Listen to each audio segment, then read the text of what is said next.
not laughing about Domino's Pizza. Domino's Pizza is delicious. Chuck Benson, the second man to the interview table today. And your players pay you back. The headphone's a little sweaty. Zach Pangallo out here first. And he moistened them for me. That's not gonna happen again. I like to get the dry ear muffs. You got to work on your quickness. That's an understatement.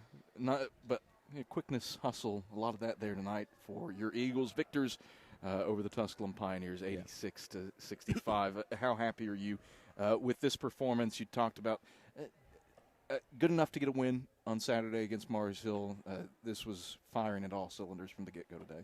Yeah, I thought right out our defensive intensity, effort, set a tone. Our guys were very, very aggressive, sort of flying around. And I just think that sort of triggered something. We've been playing efficient basketball. But that's the third game in a row where we kept our turnovers down, which I'm liking.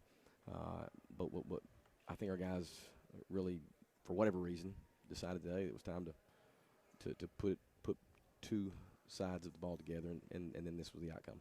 So much of it is about guys continuing to do what they do. Carson Brooks, back-to-back games with a double-double. Charles Clark goes off for 20 again. But Zach Pangallo, probably the most pleasant surprise, a career-high 19 points. Could have had 20 if he stayed perfect at the line but missed that final free throw. How nice is it to see your freshman really have a breakout game like this? I'm happy for Zach. Zach takes this stuff very seriously. He works very hard.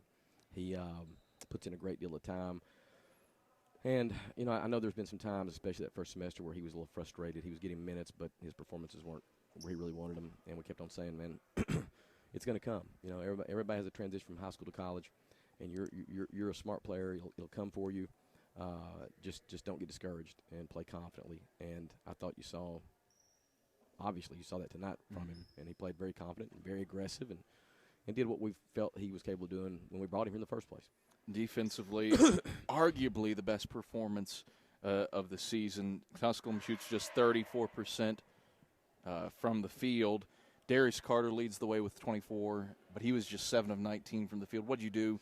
Or did you just finally kind of put it all together, or was there something different about today's defensive performance? There's nothing that as coaches we do differently in terms of preparation, in terms of teaching, in terms of emphasis. But every team's on its own journey. And even though we had some veteran kids that we felt like going into this season really understood the importance of defensive performance, it seems like we've not been defending like I thought we should be. And maybe for some of them, I know that there's been some frustration with even the players, some veteran guys in particular feel like we weren't doing it. So for it to come together tonight, really I think is a good selling point for the team. And hopefully now they understand what it takes, and they've got to come out 99 and replicate that and continue to do that. Turn your attention now to the Wingate Bulldogs, who got out to a big 34-13 lead on Coker, but weathered a second-half storm, end up victors over the Cobras, 69-63. What do you have to do to prepare for Brian Good's club, which is always talented, well-coached, one of the better clubs in the league? Well, first of all, I think they're very, very good defensively, and our guys will – nothing will be easy. We will have to be really, really deliberate, really determined to try to find good shots. And then I think they have got really